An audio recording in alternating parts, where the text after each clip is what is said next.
Hello, happy birthday. Kalau lihat le, happy birthday is back. Masa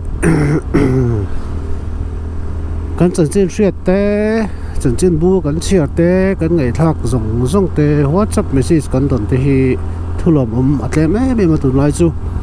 chuan xe cái chú mi chú anh ICU ti, vậy cái này à, sẽ tụi cốp mày à, vậy thì đi xong ni anh à.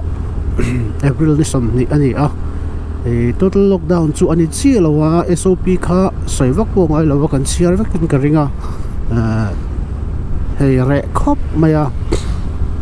chumi ni wang chuan nge zol khopui alan dan te kalauti lan nge a main road ka ti lan pialama kalau vlog soi zo na kan soi do chu tai red rose phei tu na kan tlan phei na lai trom pui phei hi đi chết sual kan tam thin khop maya mà ní nó có một khăn khai in xin kan am khomo hệ tai phei a lo na chan hi kan soi lo ka nga chan chu nge khal thiam thar tir a lo zia shalo te po hi kan ni in alang ka tia ka ro te te in ka sei hi ka ti thina ka soi ka lo sei the ngel le thina red rose phei hian in motor lian hi hei tiang truck lian ang chi hi atlan na sa ni a chan chu no entry in adang ve lawa tin an tlan lu ta hemi kong phei hemi ro ta han tlan ta chu overtake mai thina ni kan overtake mai khan le lam tengin motor lo tlan thin box ya chu mi chi ai chu kan in bar lu thin ni in alanga mitam takin nan chan to ni tai phei hian kan soi du chu hetlai kong phei kan tlan hian motor lian hi ke som pani nei te hin tlan na sa nia a thui ani rin ai hianin motor le reng hi so ta tanga lo tlan hi kan rin ai hian alo thleng ma tlang pu yang kong phei anga chuan hi speed hi lo sang veka tu po hi chumi alo thleng phei wat si overtake man si lo kha kan in bar lu thin ni in langa mani mi po kha chu tiang deuh tho chu ni phela alan dana ani ka ti chung lo ania chumi ni wang chuan hatai phei tlan hian film khur tur ani number 1 a chuanin motor overtake a bigin motor lian a free le amatang motor tlan lo lo ani lo chuanin overtake vu lo tur hei ni tin kan sokat lai holam le kallam tam tak ka ma tlan kan ma motor lian tlan an overtake dan han kalo i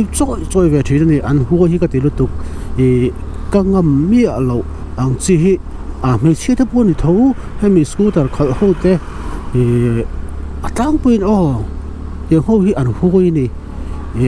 bikers tan chak chi ho rim po tam tak chun om thona chungin zuk cha hi ka nga lut tuk ringot chuwang chuam red rose phei kan tan hian ifim khur zolang utai phe han ti kal lo se ve shrimanga chon ka sei to ang khan vein hi ni som ni ani a sarkar ina dan thar asiam khani ya dan thar asiam zinga cholo tu zinga kan tel ve khiu wangin hene chu kan kal le rang don tho ani mela ti hian doorbell chu hei bong ko tuna kan tan me ka doorbell chu din khana sa khop maya LTF le VLTF ti te boy le don din la nga sarkar ina SOP lan dan kha chon entina an veng chung dor in hondan tu ti te khang zong khan country COVID-19 hi community spread hami mi pui van thanga hian adapt tak to atuna chuam patrol ani lawa wanglai ni in azia dan chuan April tha chung ringot tun Sunday thleng khan mi zali le samthum pathumin he na shi kan kai ni chuan IG hianin IMPR hianin tuk tin da sarian on update thina heta ahnuaya a details an zia hian kai na shiat lo hi atam em ani chumi ni wang chuanin community spread hi chu tam nge kan hun man me kianin ka community spread akan anga ka sai them lo community spread kha char to ti na ni chu chumi ni wang chuanin sarkar tan po han alu hai thak viau chon karinga ni jana te po tam tak chu SOP nga kin kan de thup mai thei lockdown tur nge tu lo ti vel ni mina an thu khom ti kan ria CM approval ngak me ka lockdown don ti te kha aron chuak boxin an kham mi pui kan chi aya lockdown ton ti vel awang hian na ti nge kan chi ai ka tia ni tin ei zong chu kan tamanga ni tin ei zong tan aboi thak chu ti khati ti in tam taki jon tran mun kan kho ni anga in pe ka soi chuanin mình ngay đam ula mà ni ngày đàn sấy về mấy cái cần nia ngày đàn sang sang cần này mình sinh chuan các ngày đàn thế cần sấy về mấy mình à đi ra là remote pol lockdown tụ tị về là vàng khan cán bụi mình tắm takin cán support lem là total lockdown kha sarkar tan chuan community spread om to chuan in total lockdown lo kha chu option nang om to lo ke chuan ka hria kan thador ni mo kan thatlo na ni mo total lockdown ai tha option tha than tu tha sa chong si lo ten kan soi bong a chu na om lo chu ti kan tia ma se ki chu I total lockdown ha ka support bu tin ni chung lo win thiếu thằng tụi vác ôm chung lo, sarkari phim cái này tụi nó rồi tiền đàn tới lockdown miếng pussy là win tiền thiam thì nó rồi tiền apoi một bước cái mà lên nó mà hay cần gì mày cái sợi phố chỉ nào cái covid ni cùng chầu lại khai nên cái vlog nó sẽ mà tiền không bị chung cái tàn in cái sợi lên cái tụi chung à bộ covid ada nó công à hi cho nên aveng thấy tụi chú năng lệ cái hi cần gì thì khai như mày cần phim khử chuan hết là sự cái nè thì nghe đòn đi nghe sarkarin dan siama mithiam ten adar dan te an ria ka in kai chon dan te an soya khang kha kan zom chuan a procedure kan zom kha chuan in hết là sự cái đâu nè thèng thì cái cái ring ta ta hay cái suộc tầm bia wa pathian ra với thum hol ko tong to chú tuần thấy hiện cả là negative zero mà sẽ asiat là Sri Lanka này biết wa tu pun cần cái thấy à tu mà thì lâu hay Sri Lanka hiện mi hausa anh em ở thế này mà mi sek anh em mà mi chế anh em mà mi thế tu mà hay thì lâu rồi ngàนี่เป็นอย่าง result ที่งดแต่ค่ะcentury กันเสียมจับจุนี่ค่ะปุ้ยเมียครบไหมก็เตียงเรื่องนี้บางฮันเฮชี่ดาวน์กงอาเฮียนอดาวตูวายน์อดาวตูโมกันนี่เทนี่ที่ข้าเสียอีละจุดๆก็เราจะเวดูเจ้านี่กับ viewers เต้ฟิล์มคู่หลังนี่แค่นี้พวกกันออฟฟิศละมาแต่พวกใครแต่พวกกันเวเซละมาเสกันฝันในอาเซียมินยังไงควอรันตินง่ายเราจีนเกี่ยวกับข้อสาควอรันตินง่ายเรานี่ไม่เลยนยังไง department ฉันได้เต้นเราเนี่ยค่ะว่าฮานินเราเราจีนอาเซียหิมจีนอาเซียกันเรามันนี่ดีค่ะก็เราใช้เวอร์ชันมันนี่จงอาเซียนติกเนี่ยมันจะชวนนินเตียงอันนี้เรื่องจะชวนนินหิมเราหุ่นตะปุยกันนั่นเองไม่ใช่นี่ที่ถ้ากันเราใช้อะไรครบไม่ให้โดรินหอนจุนซ่างอ่ะเขาชวนนินก็ใส่ตัวอังคานินเร่งอินกระสวยดานินอังเราว่าเทรนจูมากันเราติดที่นังยิงซิงดารุก็จังดาส่งที่เทนงาเทรนดางาจังเนี่ยดาทุ่งจังดางาเตียงซีแต่ว่าจริงเขาให้ปิ๊บๆรู้เวสจู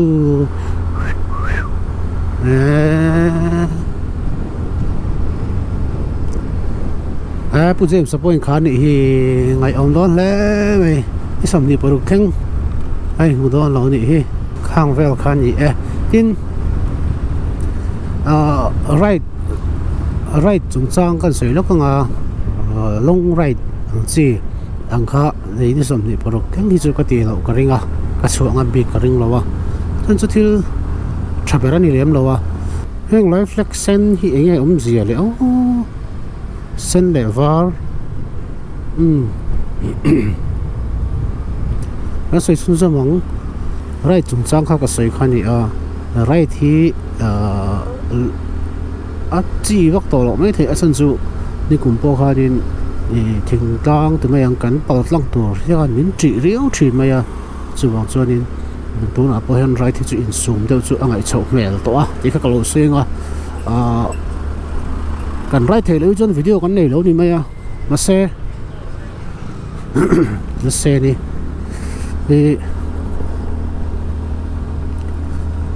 ก็สวยดูจุก็รอนไลฟ์ YouTube พันก็รอนไลฟ์เจ้าไม่ไทย Q&A ก็รัวออกมาตัวไหนฮันเอ็งติกาโมซานะ Q&A topic big นี่โม Q&A อ่ะพอ topic big นี่เอ็นตีนั้นYouTube เจ้า YouTube channel เจ้าติดแต่ tin an BB lampang te a te kan lo in manga tam takin BB chanchin te chungchang te in thachak mai theya chutiang ang chuan BBB ang chi te tin ka YouTube channel nei dan kalphung nei dan chho da te tun an tin an antina ti po angai chuang lowa kha chu ka sei ve mai nia 100k subscriber ka lo nei trep to ta kum thum chuang motovlogging ka lo ti to ta heta ka YouTube zin kong han tiang chi te khatiang chi khanin ina kan tom ngot ta kan right thei lo ni chuan live YouTube a han kan in live anga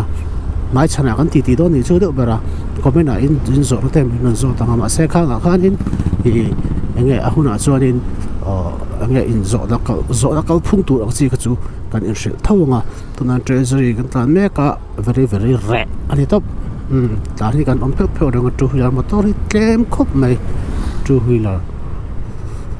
tan sok tang puya na police yan min check lem lowa ID kan or ve wa hianin check ngai min ngai lo ania po ngai la chu kan ma chhup chu han ni sela right hi chu whole day right ang kha chu tuna ri hi chuanin pe sei va khri lo photi na tho me an ti thei po ka ring che lo kan ti thei ta ni le sei to ang khan IG ate kan so ri thin kha Facebook page ate po ka update thin kha te kan nu hi ka phur le a apeli ron ti long ro hin ti bo trina video hlui lam a khan en rolan na tam lut tuk tuna chon tle min tar de ulek to ka tilang thadu valo a that lai huna vlog vel thinarim le ngatang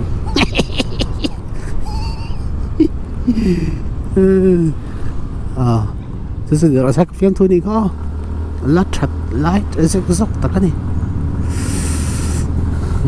khát là anh theo sầu đó nữa theo cái thằng phải là aftermarket exhaust chúng trang còn sấy nó còn cái bay cả hiền MT15 phải khan vừa tụi nó rồi sẽ cắt tông lại thế nào cái sấy tập bằng rồi là cái mi hoạt thu con sấy nó tụi nó ngay là machine hi đủ đàn này đằng lâu à nợ tỷ zone point đằng lâu ngay nợ zone point đằng lâu à nó chủ hàng xuân cái cho aftermarket exhaust hi càng ngay là lẻm lâu à vừa tụm nó bộ cái này là stock khi cái tan xuống trả cái tiber à ari po nó cái tiber à aluk su thì nó po này mấy thầy à mà sẽ aluk sĩ cái chút tệ tệ chỉ mình càng ngay po một lâu ari pek chua exhaust này nó ang ari pek chua cả càng ngay po một à single cylinder thì về lại cho nên ari hi apek chua nó lâu mà hết tay tàn son phải không em